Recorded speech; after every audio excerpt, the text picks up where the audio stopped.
여러분 사도행전 21장 27절 26절 말씀 중심으로 현대인의 우상에 대해서 함께를 나누려고 합니다. 지난주에 나눴던 말씀을 함께 다시 또 상기해보죠. 자, 바울 사도가 주의 가르침을 뿌리치고 환란과 결과적으로 있는 예루살렘에 올라갔을 때 야고보를 비롯한 이제 예루살렘 장로들이 이제 그 해를 맞이합니다. 그러면서 한 가지 제안을 하죠. 어떤 제안이었을까요? 자, 기독교를 개종한 그 유대인들에게 바울이 유대인들을 배반하고 율법을 지키지 않을 뿐만 아니라 또 유대인들에게 그것을 강요한다는 거짓 소문이 퍼져있다는 거예요. 그래서 이제 그것을 불식시키기 위해서 나시로 헌신한 네 사람이 있는데 그들의 결례 비용을 바울이 부담함으로 인해서 그런 오해를 좀 불식시키자 이런 이제 제안을 합니다. 근데 그러한 제안에 바울이 선뜻 응하죠. 굉장히 사실 의외의 일입니다. 왜 의외의 일입니까? 사실 바울이 그동안 유대인들이 받은 것이 뭐예요? 저자가 율법을 폐하려고 한다. 바로 이것 때문에 이제 오해를 받은 거죠. 그것 때문에 공격을 받는 것이죠. 그러한 그가 율법을 따르는 듯한 그런 야고보의 제안을 선뜻 받아들인 것이죠. 그렇다면 그 연유가 무엇일까요? 그 연유가 이는 바울이 본질적인 것과 비본질적인 것을 구분했기 때문인 것이죠. 만약 야고보의 제안이 구원을 약화시키는 것이었다면 절대 그는 그에 응하지 않았을 것입니다. 그러나 야고보의 제안은 구원을 약화시키는 그런 것이 아니라 그냥 단지 전통과 관습에 관한 그런 비본질적인 것이기 때문에 바울이 기꺼이 응하는 것이죠. 이는 바울 사도의 선교 방식이기도 했습니다. 자, 이처럼 우리도 바로 본질적인 것과 비본질적인 것을 구분해서 대처할 줄 알아야 됩니다. 이게 본질적인 것에 대해서 결코 우리가 양보하거나 물러설 수가 없죠. 당연히. 하지만 비본질적인 것에 대해서는 기꺼이 나를 내려놓고 양보하거나 타협하는 그런 자세를 우리가 가져야 됩니다. 근데 우리가 비본질적인 것에 대해서까지도 자기 주장만 고집하려고 해요. 그래서 사실 아무런 유익이 되지 않죠. 복음 전파와 관계 형성에 오히려 해를 끼치는 그런 결과를 빚게 되어 있죠. 그렇기 때문에 우리 무엇보다도 본질을 끝까지 우리가 지키되 비본질적인 것에 대해서는 기꺼이 양보하고 타협할 줄 아는 우리의 성숙함으로 나아가야 될 줄로 믿습니다. 아멘. 자, 오늘 본문은 이제 그에 이은 이야기죠. 이제 오늘 본문부터 28장 마지막 장까지가 이제 사도행전의 마지막 부분 클라이막스다라고 이제 할 수가 있습니다. 그 내용을 보면 사도 바울이 어떻게 큰 고난 중에도 로마에까지 가는가에 대한 그런 이야기가 이제 전개되어 있습니다. 그러니까 죽음의 그 숱한 위기 가운데서도 하나님의 크신 섭리로 로마에까지 가는 이 장면을 통해서 우리는 무엇을 깨달을 수 있습니까? 바로 하나님은 뜻하신 바를 반드시 이루어 가신 분이시다 라는 것을 우리가 이제 깨닫게 되죠. 하나님 아무리 인간적으로 볼 때는 불가능 같은 그런 상황 속에서도 반드시 뜻한 일을 행하십니다. 그렇기 때문에 우리를 향한 하나님의 뜻도 하나님께서 반드시 이루어 가시죠. 자, 빌립보서 2장 6절 말씀입니다. 자, 시작. 너의 착한 일을 시작하신 이가 그리스도 예수의 날까지 이루실 줄 우리는 확신하노라. 아멘. 우리 안에 증거되어진 일을 이루어 가시는 하나님입니다.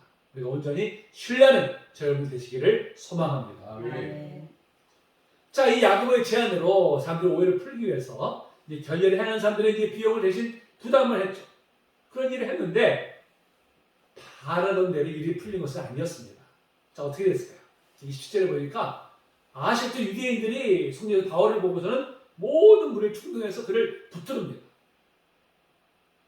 여기 유대인들은 기독교를 개종한 유대인이 아니라 바로 아시아에서 온 디아스포라 유대인들이죠. 그래서 아시아는 어디 갈까요? 지금으로 말하면 터키, 서부 지역을 말합니다. 특별히 여기서 이제 에베소를 이제 가리키는 것이죠. 그들이 절기를 맞아서 예루살렘에 왔다가 바울을 보고는 사람들을 충동질해서 그를 붙잡은 것이죠. 그렇다면 자, 아시아에서 온 유대인들이 어떤 연유로 바울을 붙잡았을까요? 어떤 연유로? 자, 28절에 뭐라고 말씀합니까? 자, 이 사람은 각처 우리 백성과 율법과 이것을 비방하여 모든 사람을 가르치는 그자라 그랬어요. 근데 헬라인을 데리고 성전에 들어가서 이 거룩한 것을 더럽혔다. 이것이 이제 바울을 붙잡은, 바울을 이제 고소하는 바로 이제 그런 제목이 되는 것이죠. 자, 바울이 유대인과 율법과 성전을 비방했다고 이제 고발하는 것은 사도행전 6장에서 스데반을 정죄할 때도 똑같은 제목으로 그를 기소했던 것을 상기시킵니다. 자, 어떻게 기소했을까요?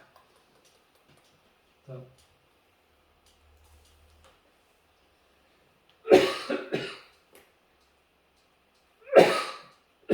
제가 그걸 기록 안 했네요. 제가 읽겠습니다.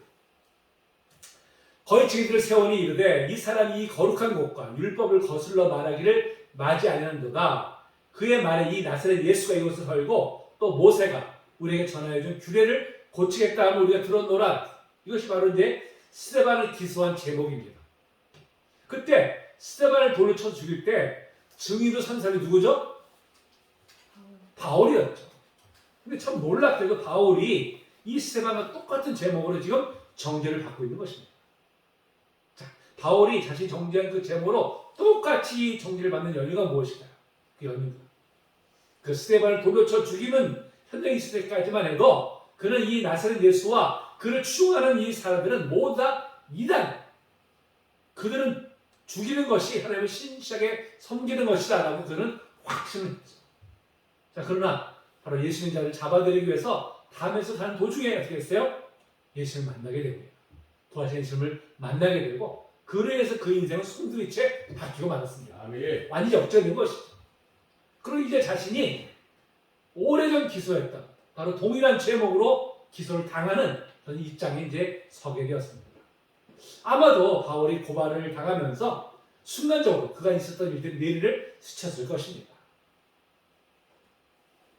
그리고 자신도 이제 스데반과 같이 이제 내가 순교의 자리에 서는 날이 왔구나 라는 것을 아마 느꼈을 거예요. 그럼에도 그는 추호도 흔들림이 없이 도리어 순교의 자리에 서는 것을 감사하면서 기뻐했을 것입니다. 왜? 순교의 말을 손들어서 가장 영광스러운 일이기 때문이죠.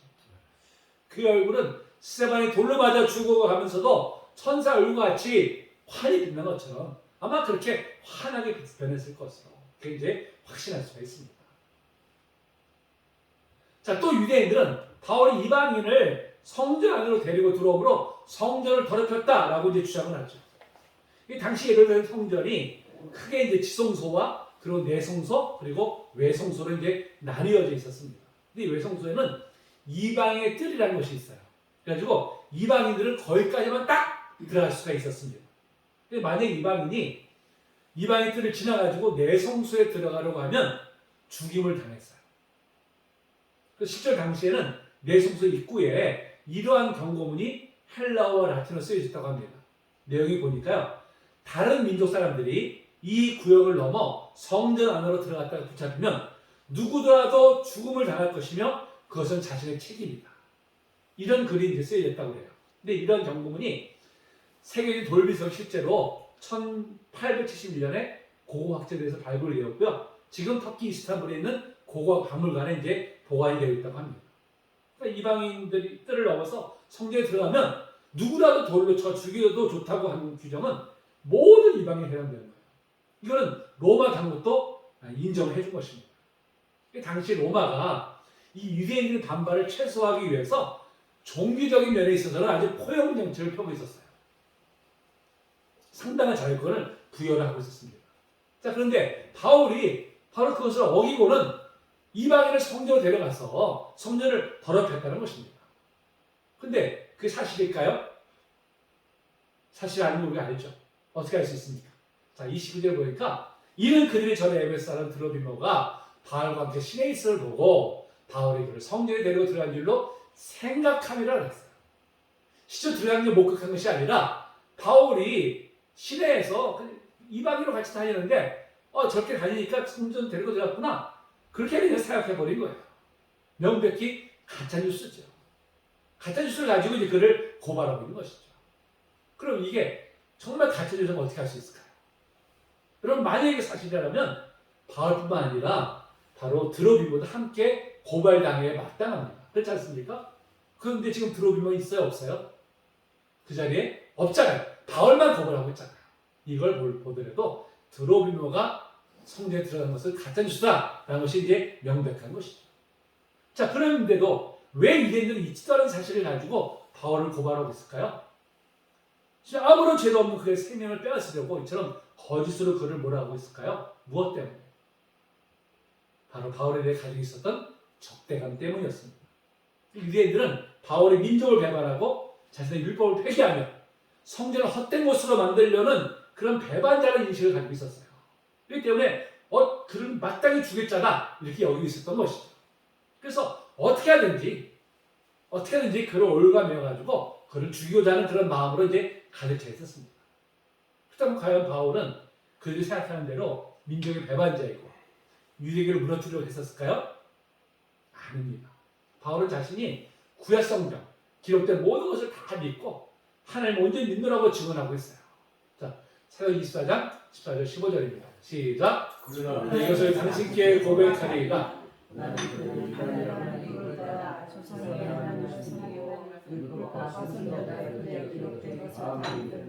그들 기다리는 바 하나님께 향한 소망을 나도 가졌으니 곧 의인과 악인의 부활이 있으리라 하매니. 바로 분명히 구약의 말씀을 다 믿고 또 당시 바리새인들과 같이 부활도 분명히 믿었죠. 다만 예수 그리스도의 십자가의 죽으심과 부활로 인해서 구약의 모든 약속이 성취되었기 때문에 더 이상 성전 체계가 필요하지 않으면 이제 역사를 한 것입니다. 그러나 성전과 이 제의를 자신의 종교의 전부라고 믿었던 바로 유대인들에게는 바로 이 점이 이제 자신들의 견해와 충돌하는 것이었어요. 자신들의 종교의 정체성을 부인한다 하고 이제 여기기 때문에 그들이 분노하는 것이죠. 유대인들은 자신의 종교를 지키는 데 있어서는 그야말로 열심히 아주 특실이었던 사람들입니다. 그 특심한 열심으로 자신의 종교를 거스른 자들에 대해서는 적대감을 품고 심지어 그들에게 가차없는 응징을 가하기도 했던 것이죠. 바로 스데반을 돌로 쳐 죽인 것이 그 대표적인 예이고요. 지금 이제 바울마저 죽이려고 이제 벼르고 있었던 것이죠. 그러면서도 그들은 그렇게 하는 게 하나님을 신실하게 섬기는 것이다 라고 그들은 생각했었어요. 그런데 이러한 일들은 이미 예수님께서 제자들에게 말씀하신 바가 있었습니다. 요한복음 16장 2절이죠. 자, 시작. 너희를 출교할 뿐만 아니라 때가 이르면 모든 너희를 죽이는 자가 생각하기를 이것이 하나님을 섬기는 일이라 하리라. 사람을 무고한 자들을 죽이면서도 이게 하나님을 잘 섬기는 것이다 라고 생각한다는 것이죠. 그렇다면 여러분 이러한 유대의 신앙이 바른 신앙일까요? 하나님을 바르게 섬기고 있을까요? 엄밀히 말하면 그들은 하나님을 믿은 것이 아니에요. 바로 이데올로기를 섬긴 것입니다. 겉을 요한하는 신실을 섬기는 것처럼 보이지만 사실은 자신들의 교리를 이데올로기화해서 그를 믿고 있었던 것이죠. 자, 이데올로기가 뭘까요? 이데올로기가 사진에 보니까 이렇게 정의하고 있어요. 사회 집단에 있어서 사상, 행동, 생활 방법을 근본적으로 제약하고 있는 관념이나 신조의 체계, 역사적 사회적 입장을 반영한 사상과 의식의 체계라고 정의하고 있습니다. 좀 복잡하죠? 쉽게 말하면 사회 집단에서 어떤 특정한 사상이 그 구성원들을 지배하는 것, 이것이 바로 이데올로기입니다. 여러분 이 이데올로기가 오늘날 사람들의 의식을 지배하고요, 특정한 방향으로 이끌고 있어요. 심지어 이데올로기가 종교의 형태를 띠고 사람들을 지배하고 있기까지 합니다. 그 하우츠 바르트라는 교수가 자신의 저서에 이제 현대우상 이데올로기라는 책에서 이 이데올로기가 종교화하는 현상에 대해서 이렇게 말하고 있습니다. 잘 들어보세요. 이데올로기는 독보적이며 구체적이고 포괄적인 어떤 사회적 목표를 달성하기 위한 도구로 사용되는 가치, 개념, 신념 및 규범의 전체 체계를 의미하는데 이데올로기는 자기가 가지고 있는 목적에 봉사하는 것이 선이요, 진리이며 정의라고 규정한다. 반대로 자신과 다른 견해에 대해서는 악이요, 비진리라고 규정한다. 그러므로 이데올로기는 본래적으로 종교의 성격을 지니고 있으며 그것은 종교의 대체물이다. 그러므로 이데올로기는 그 시작부터 마귀적이다. 우리가 왜 이데올로기를 경계해야 되는지 그런 이유에 대해서 명백하게 밝혀주고 있는 것이죠. 원래 여러분 현대인의 우상이 뭐예요? 바로 이데올로기입니다. 오늘 제목이 뭐예요?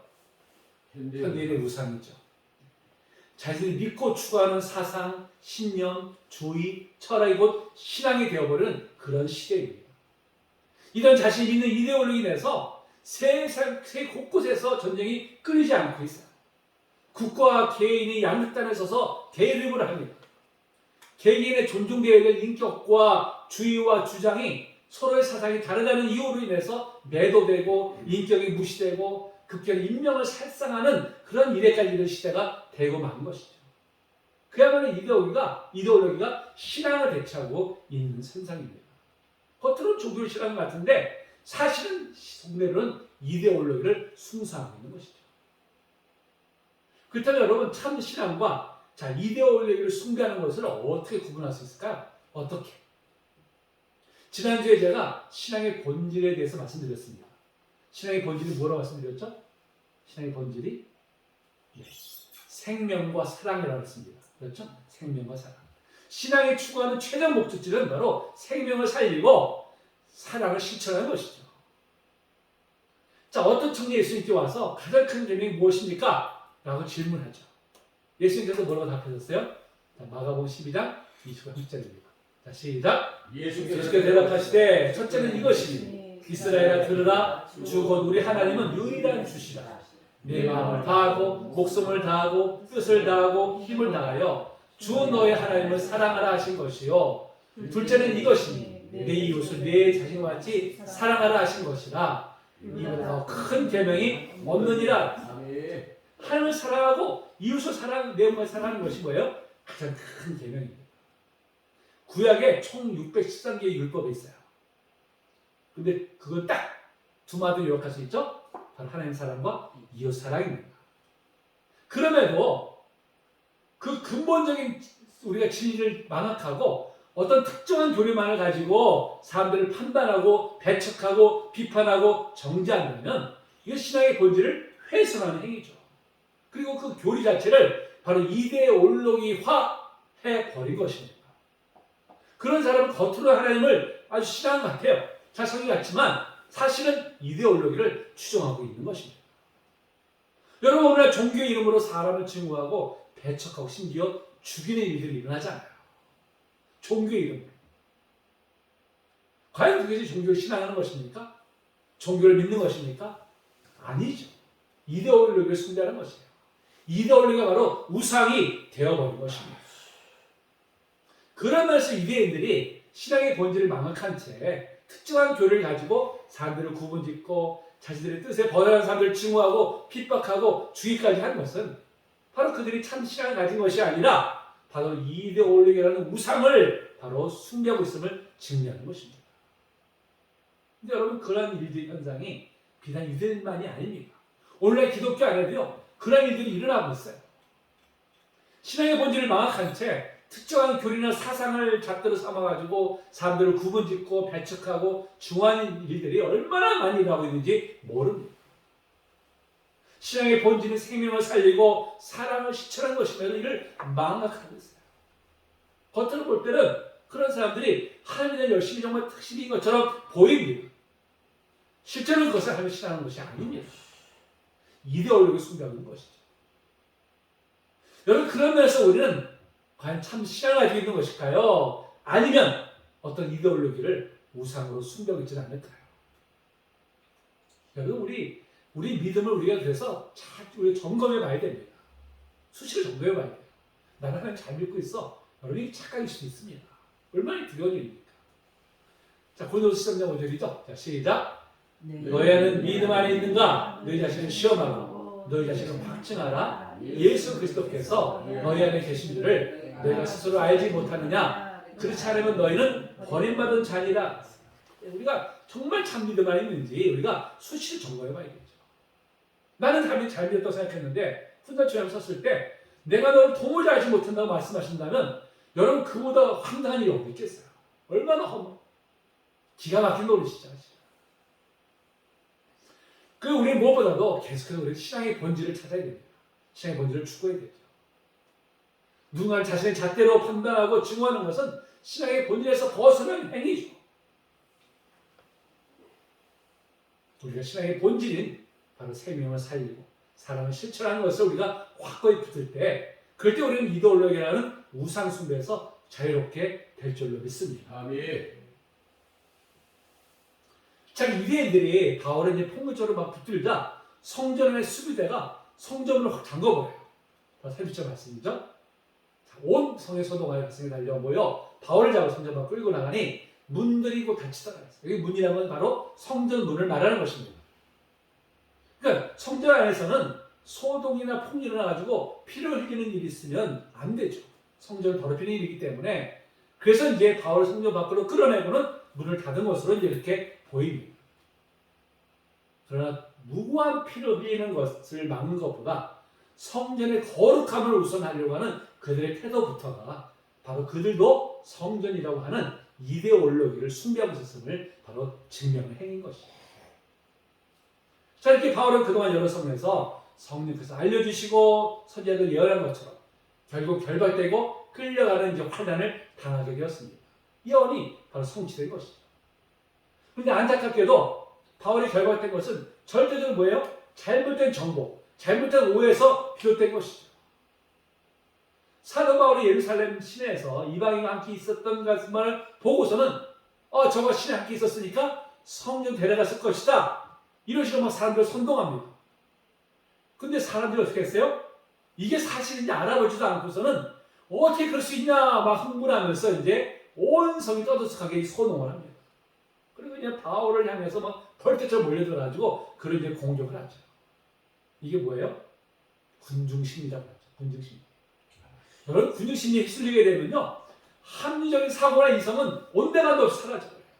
오로지 이제 군중의 분위기에 막 휩쓸려가지고 무분별하게 이제 행동을 하곤 합니다. 이건 당시나 지금이나 다를 바가 없어요. 오히려 사람들이 어떻게 조금만 뭐 선동해버리면 군중들이 너무 쉽게 넘어가는 것을 우리가 보게 됩니다. 어떤 뉴스를 대할 때도 내가 동의하지 않는 뉴스에는 귀를 기울이지 않는데요. 자신이 동의하는 내용에는 그 내용의 진위업을 따지지도 않고서는 쉽사리 동조하곤 합니다. 내 기준에 부합되는 것은 무조건 사실이라고 받아들이고 내 기준에 부합되지 않는 것은 혹 진실일지라도 아예 틀렸다고 단정짓고는 진위업을 제대로 알아보려 하지도 않는 것이죠. 여러분, 이런 태도를 가리켜서 확증편향이라고 합니다. 확증편향. 확증편향이 뭐냐면 자신의 가치관이나 기존의 신념 또는 판단 따위와 부합되는 정보에만 주목하고 그 외의 정보는 무시하는 그런 사고방식과 태도를 바로 확증편향적 태도라고 합니다. 그러니까 자신과 다른 견해는 들여보려 하지도 않는 거예요. 그냥 배척해버리는 것이죠. 많은 사람들이 사실은 이러한 성향을 가지고 있음에도 자신은 아주 합리적이고 보편적이라고 이제 착각을 하는 것입니다. 오늘날 각종 미디어를 통해서 사람들을 선동하는 일들이 참 많이 일어나지 않아요? 여러분, 각고 나치 독일이 국민들을 선동할 때도 이러한 방법을 적극적으로 사용을 했습니다. 그로 인해서 전 세계를 대상으로 전쟁을 일으키고 유대인을 비롯한 사회적 약자들에 대해서 무분별한 폭력이 흘러가지고 수천만의 인명이 희생당하는 그런 결과를 빚고 말았죠. 국민들의 그 무분별한 그 동조가 그런 참담한 결과를 빚은 것입니다. 그렇기 때문에 우리는 이런 무분별한 군중심리에 휩쓸리지 않고 참 진리를 우리가 추구해야겠죠. 여러분, 우리는 참 진리가 되시는 예수님을 믿는 사람들 아닙니까? 네. 그런 우리들이 가짜 뉴스나 이데올로기에 속아 넘어가서는 되겠어요, 안 되겠어요? 안 되죠. 그러기 위해서 우리가 해야 될 일은 뭘까요? 뭐가 더 신앙의 본질을 우리가 추구하는 것입니다. 신앙의 본질을 추구하는 사람은 결코 그러한 거짓에 넘어가지 않아요. 참 진리 안에 거하게 됩니다. 무엇보다 우리는 다른 사람들 나의 잣대를 가지고 함부로 우리가 판단하려고 해서는 안 됩니다. 내 잣대를 가지고 다른 사람 함부로 판단하는 것 자체가 내 생각 자체를 이데올로기하게 버리는 것이죠. 또 다른 사람들에 대한 뭐 비판이나 함부로 판단하는 말에도 쉽게 우리가 동조해서는 안 됩니다. 성경 분명히 우리가 뭐라 말씀합니까? 다른 사람 비판하지 말라고 말씀하고 있잖아요. 로마 10장 10절 말씀입니다. 자, 시작. 내가 어찌하여 내 형제를 비판하느냐? 어찌하여 내 형제를 없이 여기느냐? 우리가 다 하나님의 심판대 앞에 서리라. 아멘. 그래도 우리가 누군가를 쉽게 판단한다면 신앙의 본질에서 벗어난 것을 우리가 알아야 되죠. 자, 이렇게 유대인들이 이제 거의 손을 쏘아가지고 바울을 막 죽이려고까지 하니까 성 전체가 막 떠들썩하게 됐죠. 떠들썩하게 버렸습니다. 자, 31절, 30 이제 말씀에 여기 또 제가 이제 돌 기절을 안 한다. 자, 이 소문이 이제 로마 군대의 천부장에까지 보고가 되어가지고 천부장이 급하게 전 군대를 이끌고 달려옵니다. 당시 예루살렘 성전 바로 옆에 이제 그 안토니오 요새가 있었어요. 그래서 거기에 로마 군대가 주둔하고 있어서 이제 유대인들 혹시라도 있을지 모를 소요를 이제 대비를 하고 있었던 것이죠. 근데 천부장이 이제 소요가 일어났다는 보고를 들으니까 급히 군대를 이끌고 이제 성전으로 달려온 것이죠. 자, 이렇게 이제 로마 군대 충돌을 출동하니까 비로소 이제 소동을 일으키던 사람들이 바울을 패는 것을 이제 멈춥니다. 그만큼 사람들이 이제 이 극도로 흥분해 있었던 것이죠. 거의 소문을 속아가지고 군중심리에 휩쓸려가지고 이제 그리하는 것입니다. 군중심리에 휩쓸리게 되면 참 평소에 정말 현명한 사람들인데 그런 사람들이 어리석은 선택을 하는 경우를 우리가 종종 보게 돼요. 또 이 군중 속에 들어가게 되면요, 도덕적인 양심조차 무너지곤 합니다. 내가 혼자 있을 때는 아주 양심적인 사람들이 군중에 휩쓸리게 되면 그냥 그런 양심조차도 무뎌지는 경우들을 종종 보죠. 여러분, 그렇기 때문에 많은 사람들이 선택하는 길이라고 해서 무턱대고 따라가서는 안 됩니다. 주님 우리에게 뭐라고 말씀하십니까? 많은 사람들이 가는 길을 무턱대고 따라갈 것이 아니라 비록 소수의 사람들이 갈지라도 바른 길을 가라고 우리가 명하시죠. 왜? 그 길이 진리고 생명으로 나아가는 길이기 때문에. 마태복음 10장 13절 말씀이죠. 자, 시작. 조문으로 들어가라. 멸망을 인도하는 문은 크고 그 길이 넓고 그리고 들어가는 자가 많고 생명으로 인도하는 문은 좁고 길이 협착하여 찾는 자가 적음이라. 많은 사람들이 간다고 해서 그 길을 간다고 해서 그것이 결코 옳은 길은 아니라는 것이죠. 오히려 소수의 사람들이 가더라도 그것이 진리가 있고 생명이 있는 것입니다. 자, 이어서 이제 3장 3사절에 이제 천부장이 이 바울이 폭행당하고 해서 보고서 이제 그를 일단 결박을 시켜버립니다. 그리고서 이제 도대체 이 바울이 무슨 잘못을 저질렀는지 모든 군인들이 물어요. 그래야 이제 합당한 처벌을 할 수 있기 때문에. 그런데 모든 군인들이 어떻게 해요? 이런 소리 저런 소리 그냥 막 떠들어대는데 무슨 소리인지 도무지 알 수가 없는 거예요. 그래서 로마군이 주둔해 있던 안토니오 요새로 이제 바울을 데려가라고 명합니다. 자, 그런데 데려갈 때도 어떻게 했어요? 흥분한 사람들이 로마군인들이 바울을 데려갈 때도 따라가면서 계속 바울을 막 때리는 거예요. 막 때리는. 그러니까 심한 경우는 칼로 찔러서 죽일 수도 있는 그런 아주 위험한 상황이었습니다. 그래서 군사들이 바울을 아예 보호하려고 높이 들어 이렇게 높이 들어가지고 그래서 이제 그를 요새로 나아갔습니다. 참 아이러니하지 않습니까? 동정의 유대인들은 아무지도 없는 바울을 죽이려고 하는데 도리어 이방인의 로마군인들이 그를 보호하는 그런 상황이 벌어졌어요. 하나님께서 바울을 로마에까지 이끄시기 위해서 바로 로마군인을 통해서 보호하신 것이죠. 여러분, 하나님 뜻을 따르는 사람들은 때로 물론 결박과 환난과 고난을 겪기도 하지만 그 고난 속에서도 하나님의 놀라운 보호의 손길을 베풀어 주십니다. 참 하나님이 하신 일은 참 신비롭기가 그지가 없어요. 때로는 정말 상상조차 할 수 없는 일로 당신의 백성들을 도우시고 보호하시고 어떤 경우는 정말 일면식도 없는 사람을 통해서 도움의 손길을 보내시기도 하세요. 그럴 때는 여러분 우리가 삶의 여정에서 정말 고난을 만날지라도 우리가 낙심하거나 자잘할 것이 아닌 바로 하나님의 손길 반드시 우리를 붙드시고 우리를 일으켜 세워주실 것을 믿고 일어서는 젊은 되시기를 주의 이름으로 축복합니다. 이제 말씀 마칠 텐데요. 오늘날 현대인들은 이데올로기라고 하는 바로 눈에 보이지 않는 우상을 섬기고 있습니다. 자신이 옳다고 여기는 이데올로기에서 벗어나는 사람들을 적대시하고 증오하고 심지어 생명까지 빼앗는 일을 서슴지 않습니다. 물론 우리 사회에서 이데올로기 때문에 누구의 목숨까지 빼앗지는 않겠지만 자신과 견해가 다르다는 이유만으로 증오하고 대적하는 것 자체가 그것이 바로 목숨을 빼앗는 것 못지않은 그릇된 행위입니다. 여러분, 그러면서 우리 그리스도인들은 자유로울까요? 우리가 신앙생활을 영위하면서도 경계해야 될 것이 우리가 믿는 교리를 이데올로기화하는 것입니다.